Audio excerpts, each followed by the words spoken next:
বাসন থানা কর্তৃক আয়োজিত রমজানকে স্বাগত জানিয়ে মিছিল পরবর্তী সমাবেশের সম্মানিত সভাপতি বাসন থানা আমির মাওলানা আকরামুল ইসলাম, মহানগর সহকারী সেক্রেটারি মোহাম্মদ আজহারুল ইসলাম মোল্লা, থানা নেতৃবৃন্দ, উপস্থিত সচিব এবং বন্ধুরা, আসসালামু আলাইকুম রহমতুল্লাহ।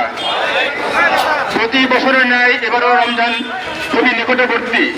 এই রমজানকে উপলক্ষ করে আমরা আমাদের প্রত্যেককে ব্যক্তিগতভাবে তাকওয়া অর্জন করব, প্রত্যেকেই ব্যক্তিগতভাবে কোরআনের সাথে সম্পর্ক গভীর করে গড়ে তুলব এবং সেই আলোকে নিজেকে সাজিয়ে নিব।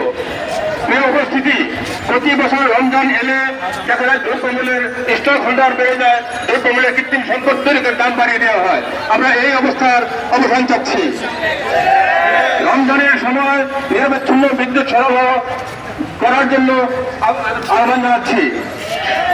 প্রিয় সাংবাদিক বন্ধুগণ এবং প্রশাসনিক ভাইয়েরা, আপনাদের মাধ্যমে জানাতে চাই, রমজানের রাতে এলাকায় আইন শৃঙ্খলা অবনতি হয়, ছিনতাইয়ের ঘটনা ঘটে, এইগুলো দূর করার প্রয়োজনীয় ব্যবস্থা করবেন।